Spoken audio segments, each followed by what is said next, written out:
ಭಾರತೀಯ ರೈಲ್ವೆ ಇಲಾಖೆಯ ಪರೀಕ್ಷೆಗಳಲ್ಲಿ ಮತ್ತೆ ಕನ್ನಡವನ್ನ ಕಡೆಗಣಿಸಲಾಗಿದೆ. ಪದೇ ಪದೇ ಕನ್ನಡದ ಮೇಲೆ ಇಂತಹ ಮಲತಾಯಿ ಧೋರಣೆ ತೋರ್ತಿರುವುದು ಕನ್ನಡಿಗ ಅಭ್ಯರ್ಥಿಗಳ ಆಕ್ರೋಶಕ್ಕೆ ಕೇಂದ್ರ ಸರ್ಕಾರ ಕಾರಣವಾಗ್ತಿದೆ. ರೈಲ್ವೆ ಬೋರ್ಡ್ನ ಈ ನಿರ್ಧಾರದಿಂದಾಗಿ ಸ್ಥಳೀಯ ಭಾಷೆಯಲ್ಲೇ ಪರೀಕ್ಷೆ ಬರೆಯುವ ಕನಸು ಕಂಡಿದ್ದ ಸಾವಿರಾರು ಅಭ್ಯರ್ಥಿಗಳು ಈಗ ಕಂಗಾಲಾಗಿದ್ದಾರೆ. ಕೇಂದ್ರ ಸರ್ಕಾರದಿಂದ ಕನ್ನಡಕ್ಕೆ ಅನ್ಯಾಯ, ರೈಲ್ವೆ ಪರೀಕ್ಷೆಯಲ್ಲಿ ಕನ್ನಡಕ್ಕೆ ಮತ್ತೆ ಕೋಕ್. ಪದೇ ಪದೇ ಕನ್ನಡದ ವಿಚಾರದಲ್ಲಿ ರೈಲ್ವೆ ಇಲಾಖೆ ತನ್ನ ಮೊಂಡುತನ ಪ್ರಯೋಗವನ್ನ ಮತ್ತೆ ಮುಂದುವರೆಸಿದೆ. ಮುಂಬರುವ ರೈಲ್ವೆ ಇಲಾಖೆ ಪರೀಕ್ಷೆಯೊಂದರಲ್ಲಿ ಕನ್ನಡವನ್ನ ಕಡೆಗಣಿಸಿ ಹಿಂದಿ ಮತ್ತು ಇಂಗ್ಲಿಷ್ ಭಾಷೆಗಷ್ಟೇ ಅವಕಾಶ ಕಲ್ಪಿಸಿದೆ. ಈ ಹಿಂದೆನೂ ಇದೇ ರೀತಿ ಮಾಡಿ ಕನ್ನಡಿಗರ ಆಕ್ರೋಶಕ್ಕೆ ಕಾರಣವಾಗಿದ್ದ ಇಲಾಖೆ ಇದೀಗ ಮತ್ತದೇ ತಪ್ಪನ್ನ ಮಾಡಿದೆ. ರೈಲ್ವೆ ಇಲಾಖೆಯ ಬಡ್ತಿ ಹುದ್ದೆಗಳ ಪರೀಕ್ಷೆಯ ಅಧಿಸೂಚನೆಯಲ್ಲಿ ಕನ್ನಡಕ್ಕೆ ಅವಕಾಶ ನಿರಾಕರಿಸಲಾಗಿದೆ. ಪರೀಕ್ಷಾರ್ಥಿಗಳು ಕಡ್ಡಾಯವಾಗಿ ಇಂಗ್ಲಿಷ್ ಅಥವಾ ಹಿಂದಿ ಭಾಷೆಯಲ್ಲೇ ಪರೀಕ್ಷೆ ಬರೆಯಬೇಕು ಎಂದು ಸೂಚನೆ ಕೊಟ್ಟಿದ್ದಾರೆ. ಈ ನಿಯಮದಿಂದಾಗಿ ವರ್ಷಾನುಗಟ್ಟಲೆ ಸೇವೆ ಸಲ್ಲಿಸಿ ಬಡ್ತಿಯ ನಿರೀಕ್ಷೆಯಲ್ಲಿದ್ದ ಕನ್ನಡಿಗ ಸಿಬ್ಬಂದಿಗೆ ಭಾಷೆಯ ಸಮಸ್ಯೆ ದೊಡ್ಡ ಗೋಡೆಯಾಗಿ ಪರಿಣಮಿಸಿದೆ. ಈ ಬಾರಿ ರೈಲ್ವೆ ಬೋರ್ಡ್ ಮಾರ್ಗಸೂಚಿಯಂತೆ ಪರೀಕ್ಷೆಯನ್ನ ಸಿಬಿಟಿ ಅಂದರೆ ಗಣಕಯಂತ್ರದ ಮೂಲಕ ನಡೆಸಲಾಗುತ್ತಿದೆ.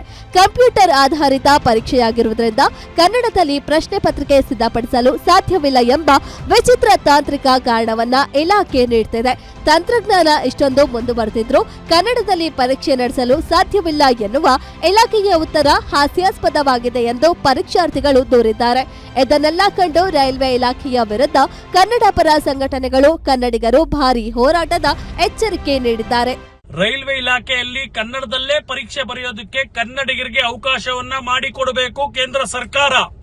ಇಲ್ಲ ಅಂತಂದ್ರೆ ಕರ್ನಾಟಕ ಪರ ಸಂಘಟನೆಗಳ ಒಕ್ಕೂಟ, ಕರ್ನಾಟಕ ಪ್ರಜಾಶಕ್ತಿ ಸಮಿತಿ ರಾಜ್ಯವ್ಯಾಪಿ ಉಗ್ರವಾದ ಹೋರಾಟ ಮಾಡಬೇಕಾಗುತ್ತೆ. 2000 ವರ್ಷಗಳ ಹಿಂದಿನ ಇತಿಹಾಸ ಇರುವಂತಹ ಕನ್ನಡವನ್ನ ಈ ರೀತಿ ತಾತ್ಸಾರವಾಗಿ ಕಡೆಗಣಿಸ್ತಾ ಇರುವಂತದ್ದು ಕೇಂದ್ರ ಸರ್ಕಾರಕ್ಕೆ ಶೋಭೆ ತರುವಂತದ್ದಲ್ಲ.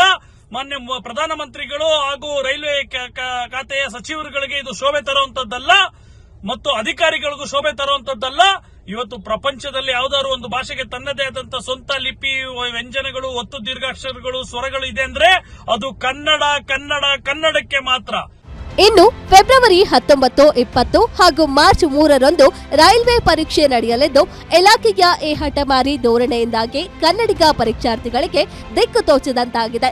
ಹಿಂದಿ ಮತ್ತು ಇಂಗ್ಲಿಷ್ ಭಾಷೆ ಮೇಲೆ ಹಿಡಿತವಿಲ್ಲದ ಅಭ್ಯರ್ಥಿಗಳು ಪರೀಕ್ಷೆಯಲ್ಲಿ ಹಿನ್ನಡೆ ಅನುಭವಿಸುವ ಆತಂಕ ಎದುರಾಗಿದೆ. ಈ ಮೂಲಕ ರಾಜ್ಯ ಸರ್ಕಾರ ಕೂಡಲೇ ಮಧ್ಯಪ್ರವೇಶಿಸಿ ಕನ್ನಡಿಗರಿಗೆ ಆಗ್ತಿರುವ ಅನ್ಯಾಯವನ್ನ ಸರಿಪಡಿಸುತ್ತಾರಾ ಎಂಬುದನ್ನ ಕಾದು ನೋಡಬೇಕಿದೆ. Ullas S Kiruvase, guarantee news, Bengaluru.